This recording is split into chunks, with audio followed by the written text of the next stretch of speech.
说中国没有10英尺高，美国防长这句话背后的潜台词真的很难听出来吗？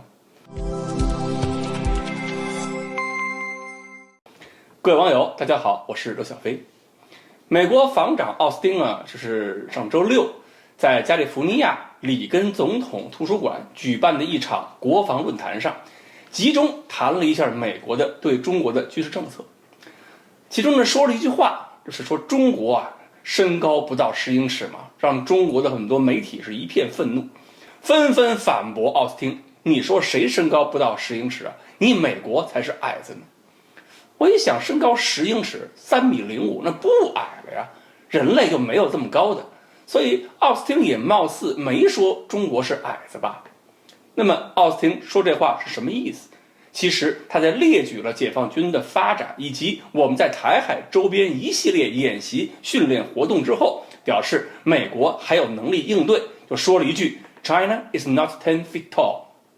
但是我们几乎所有媒体解读这句话的时候都是互相抄稿嘛，基本就没有人发现奥斯汀这句话背后是有潜台词的，甚至大家都没有看清楚这句话是对谁说的。实际上这句话要确切的翻译，就是他在告诉美国民众，中国又不是10英尺高的巨人，你们干嘛怕成这样？而且这句话还不是奥斯汀先生的原创，是曾经任美国驻华大使馆政治干事的布鲁金斯学会学者何瑞恩这么一个人，他在外交事务上写过这么一篇文章，文章题目就叫中国不是10英尺高。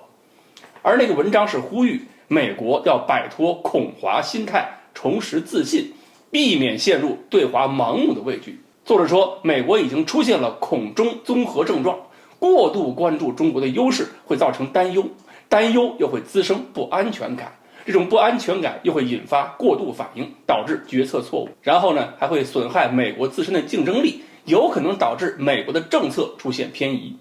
任何利用中国威胁论来刺激美国国内改革或者克服国内分歧的企图都会弊大于利。夸大中国威胁论只会把问题武器化，成为美国两党政客互相抹黑的工具。在国际上，这种方法将扩大和盟友与合作伙伴的分歧，几乎没有人会同意华盛顿的说法，认为中国是生存威胁的观点。对美国来讲，夸大中国威胁是杀敌1000自损800的政策，会逼着北京在对美国至关重要的问题上采取不合作态度。仔细想想，这个瑞恩的文章他的分析是不是对的？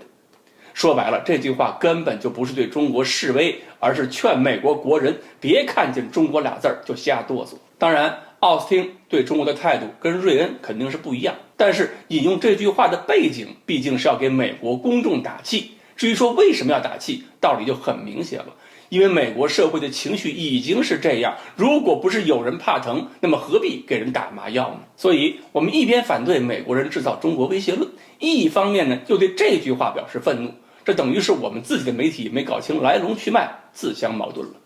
其实呢，在舆论斗争中，我们用不着逐字逐句对对方的每一句话都予以反驳，我们完全可以用太极功夫借对方的话去打击对方。当然，要做到这种舆论斗争水平是有前提的，那就是我们的媒体要有举重若轻的本事，要有调侃戏谑的文笔。最核心的一点，我们也要认识到，别听到对方说什么话都看得那么重要，都那么紧张。毕竟美国他自己也没有10英尺高。好，关于奥斯汀说中国身高不够10英尺，是不是美国真想与天公试比高？今天呢，我们就聊到这里。欢迎大家继续关注我们的栏目，我们下期再聊。